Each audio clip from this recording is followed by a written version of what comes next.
schedule says ship stopover 1 person. Does that mean we're only welcoming 1 guest today?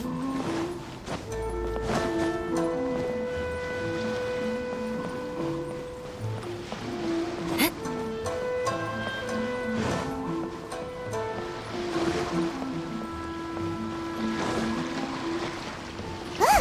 That figure on the wharf! It looks like Kazuha! Will be mine.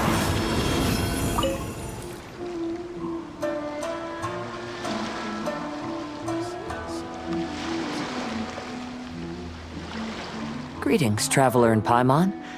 I heard there would be guides for the Iridori Festival, but I didn't expect it would be you two. We didn't expect to see you either! Returning as a guest for the Iridori Festival, no doubt. I was a little surprised myself when I received the invitation. But after wandering the outside world for so long, it's good to have an opportunity to return to my homeland and pay respects to my old friends. Kazuha, when we saw you in the distance just now, you seemed to be looking for something. What happened? Ah, yes. You see, when I came off the boat with everyone just now, I suddenly heard light footsteps around me. I could tell they were not footsteps of a regular passenger. But by the time I turned around, the person had already disappeared.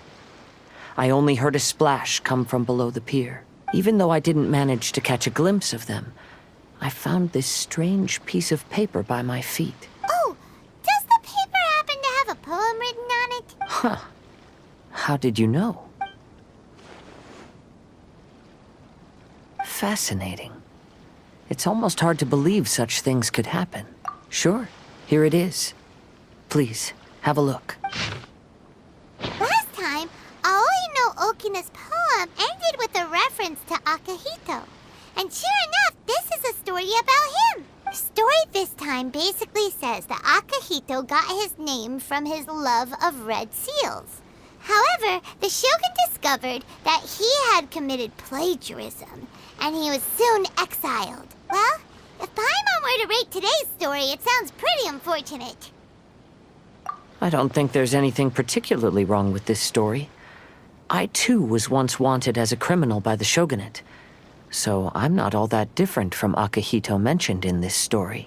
But according to the story, Akihito was exiled by the shogun because of his wrongdoings. You did nothing wrong, Kazuha. Huh? Traveler, what are you thinking about? Ah, by the way, you mentioned that your friend has been struggling because he's unable to sign his name quickly, right? In Liyue and Inazuma, there is a saying, that which has been stamped has also been signed. Perhaps using a seal could be a feasible solution. While sailing at sea, I sometimes carve things to pass the time. If you wish to create a stamp for his seal, I might be able to help. Wow, that's an idea! Quick, let's go tell Albedo!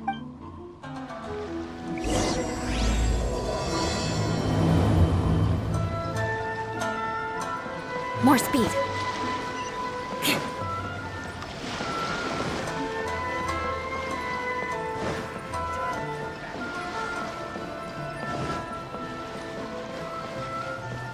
More speed.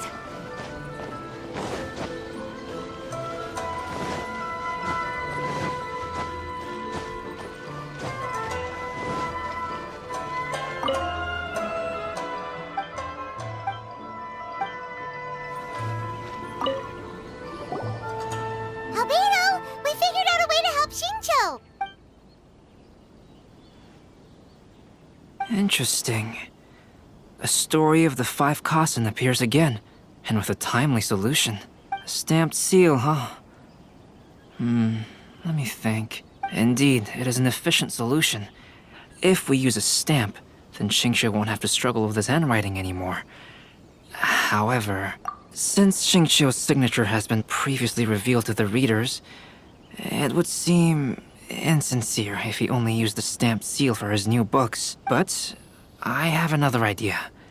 Using a seal is a part of it, of course. Let's go to Ouya restaurant now to discuss my idea with everyone.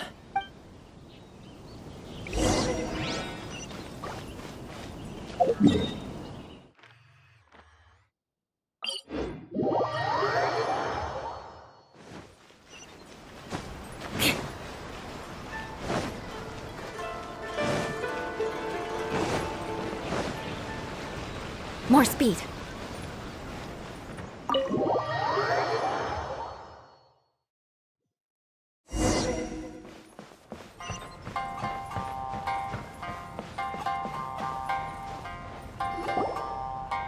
Yes, that's it, Genyu. Your writing has greatly improved today, which means yesterday's intensive training was effective. My apologies, but I simply can't do it anymore. My hands are so sore that I can't even move them anymore. I should have known better than to read novels during calligraphy class. You just had a 10-minute break. Come on, you can do this. When it comes to pushing a deadline, there's no one more brutal than Mr. Hirayama. No wonder Lady Yai would always send the editorial director to handle troublesome authors. Whoa, this is getting scary. It hasn't even been that long and Shincho's already zombified. Mr. Hirayama, we found a solution that might just solve our dilemma. In both Liyue and Inazuma, seals are widely used as the equivalents of a signature. If we use a stamp to leave the author's seal on the books, then we could make the signature process a lot easier. Of course, a seal on its own is not enough. So, I propose that each signature consists of 2 parts. First, we'll use a personalized seal. We can simply carve one using Chenyu's signature as the design. In addition, I'll also design a simple but elegant pattern that's easy for Chenyu to write. That way, he will only need to draw a simple pattern on each book. Let me think. All right, I think that would work.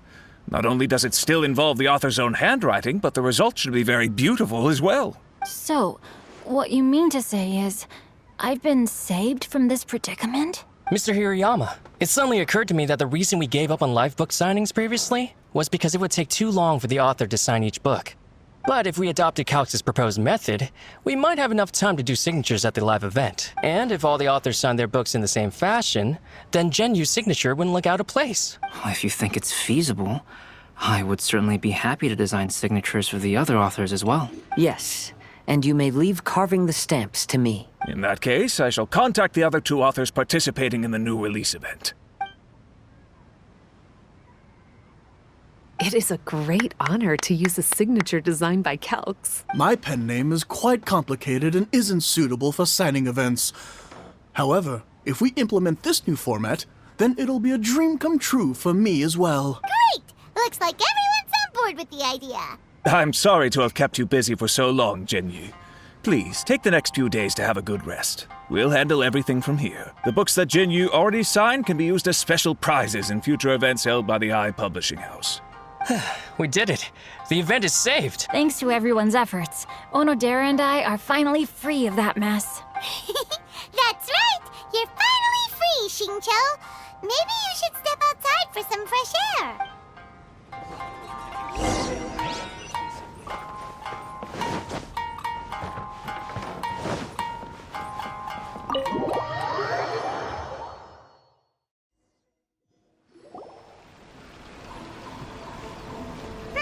We still have some time to burn. Where should we go next? Traveler, there you are. Oh, it's Ayaka! And Venti! That's an interesting combo. I was just going to the festival venue to prepare the Ikebana lesson when I found a strange piece of paper on a flower stand. This bard just happened to be close by at the time. He informed me that you've also found similar papers recently. As such, we came together to find you two. But the paper she found isn't quite the same as the ones we found before. Here's the paper. Please have a look. Huh. All the poems we found before were roughly the same length. But this one is only 2 lines. And even though there are only 2 short sentences, neither of them are next to the title or centered on the page. The position of the writing seems to indicate that there is other content written on this paper besides these 2 lines. If we take the poem literally, it reads, "Dip this paper in water and see the truth naturally appear." Speaking of which, I have an ancient text at home, specializing in ancient and exotic stories. It mentions a special ink that will show itself when wet and disappear when it's dry. So, shall we give it a whirl? It just so happens that there's a pond nearby.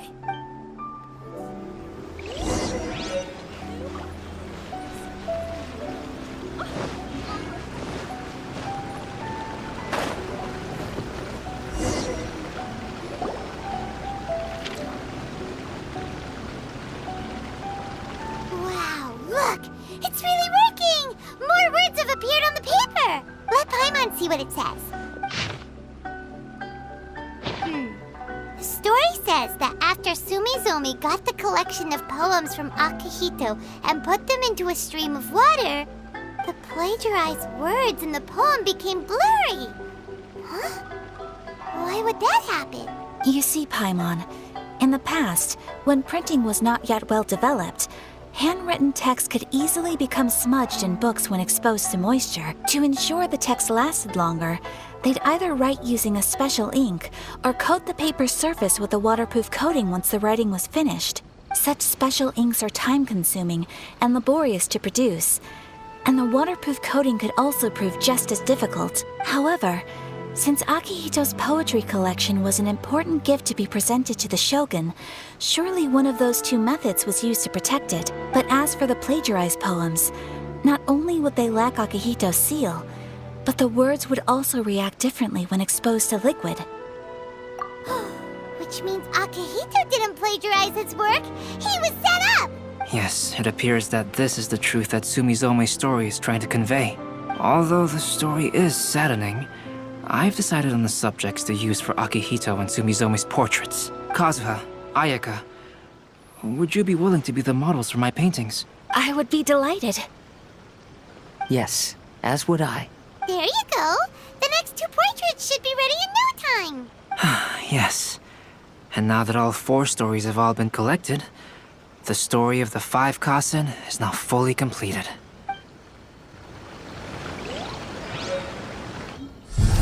Long ago, Inazuma had 5 legendary poets.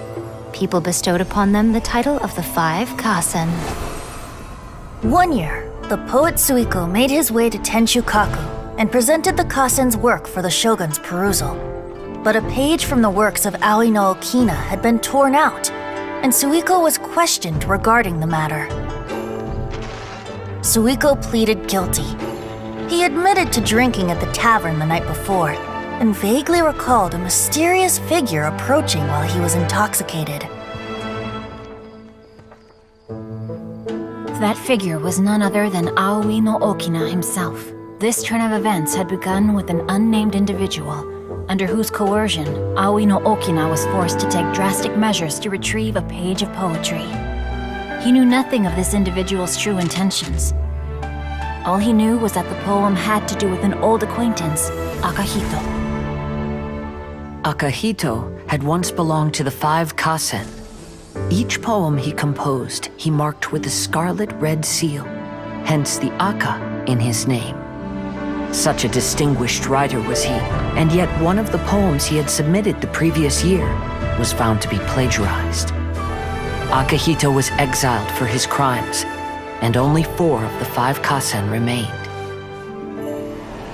Sumizome went over Akihito's poems and noticed that the plagiarized poem lacked his seal. She immersed his poetry in a stream nearby, and only on the plagiarized poem did the ink run. Aoi no Okina passed by and witnessed Sumizome's doing, which he then recorded in a poem.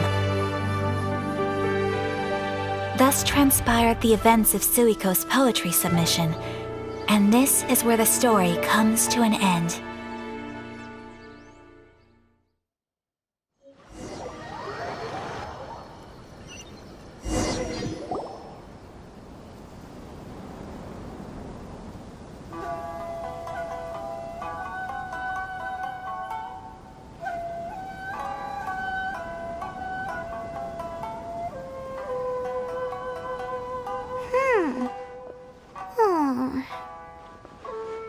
Yeah. Ever since we completed the story of the 5 Kasen, there's still one thing Paimon hasn't been able to figure out. One of the 5 Kasen is called Kuronushi, right? It's just that, how could the story of the 5 Kasen finish without him appearing at all?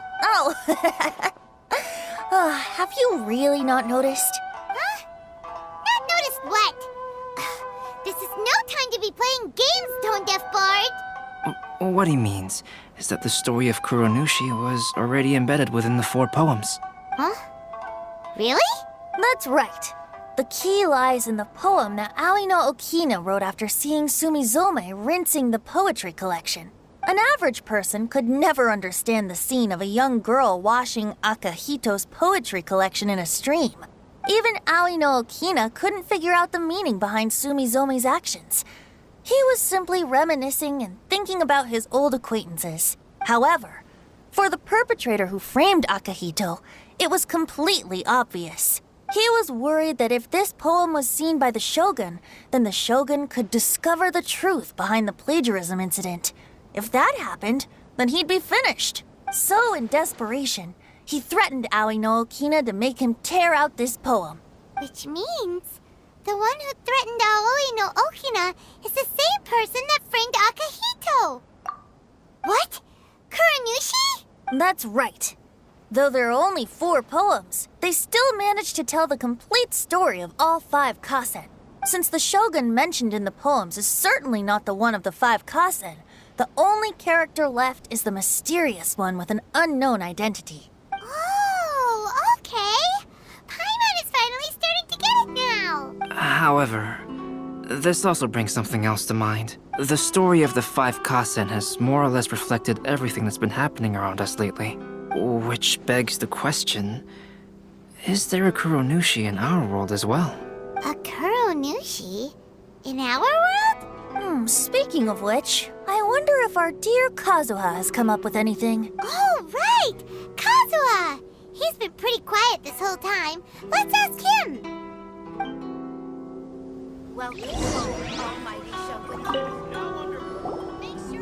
Hey, Kazuha! Are you okay? You've been standing in front of this blank canvas for a while, and you don't look so good. Apologies for making a wild assumption, but has the story of the 5 kasen reminded you of anything? Yes. A few things did come to mind, actually. However, they were nothing more than some past incidents regarding my family. I don't mind sharing the stories, but I'd prefer not to bring you any more trouble. Hey, we're all friends here, Kazuha. You can always tell us whatever's on your mind. Kaidehara, please forgive my assumption, but perhaps you were thinking of the Raiden Gokuden? The Raiden Gokuden? What's that? It appears that Miss Kamisato and I were thinking of the same thing, but it also has much to do with the Yashiro Commission. It would be improper to speak of it here without the consent of Miss Kamisato. It's fine. Those of us here are all trustworthy, so there isn't any harm in it. However, this matter is somewhat complicated and may be difficult to explain. Let me start with the Raiden Gokuden. As you all know, the Yashiro Commission's primary purpose is managing ceremonial and cultural affairs, and Inazuma's art of forging swords is a very important part of our culture. The Raiden Gokuden were once the top 5 schools of the forging art in Inazuma. Although these families were swordsmiths by craft, they also held many important positions in the Yashiro Commission. Unfortunately, of the 5, only the Amenoma art still maintains its artisan lineage. The descendants of the Ishin art are also still alive, but the craft has been lost to time. The descendants of the Ishin art are none other than the Kaidehara family. Whoa! We knew Kazuha came from a noble family, but we had no idea about his connection to the Yashiro Commission and sword making. Yes, but that's all part of the past now. The Ishin art was lost with my great-grandfather's generation. My grandfather was dissatisfied with my great-grandfather's lack of effort. When he was young, my grandfather traveled all over Tevat to find a way to revive the family business. But it was to no avail. And in my generation, our last remaining family property was lost as well. I heard my elder brother mention that the decline of the Raiden Gokuden happened very rapidly. In the span of a few decades, 3 of the families suffered various misfortunes and disappeared completely. Later, there was speculation that all of these misfortunes stemmed from some background machinations, meaning that someone wanted to wipe out the Raiden Gokuden. However, since not every family of the Raiden Gokuden came to ruin, such explanations were treated as nothing more than a conspiracy theory. Indeed. I've also believed such ideas were just theories and rumors. However, I know that a major incident happened to my great-grandfather when he was young. Not only did it affect the Kaedahara clan, but it nearly jeopardized the Kamisato clan's position in the Yashiro Commission as well. After reading the story of the 5 Kasen, I can't help but feel like it's pointing me toward the truth behind that incident. What exactly happened to your great-grandfather, Kazuha? I still can't say. I need to speak with someone to verify the details. Let's meet here again at noon tomorrow. I will tell you everything I know then.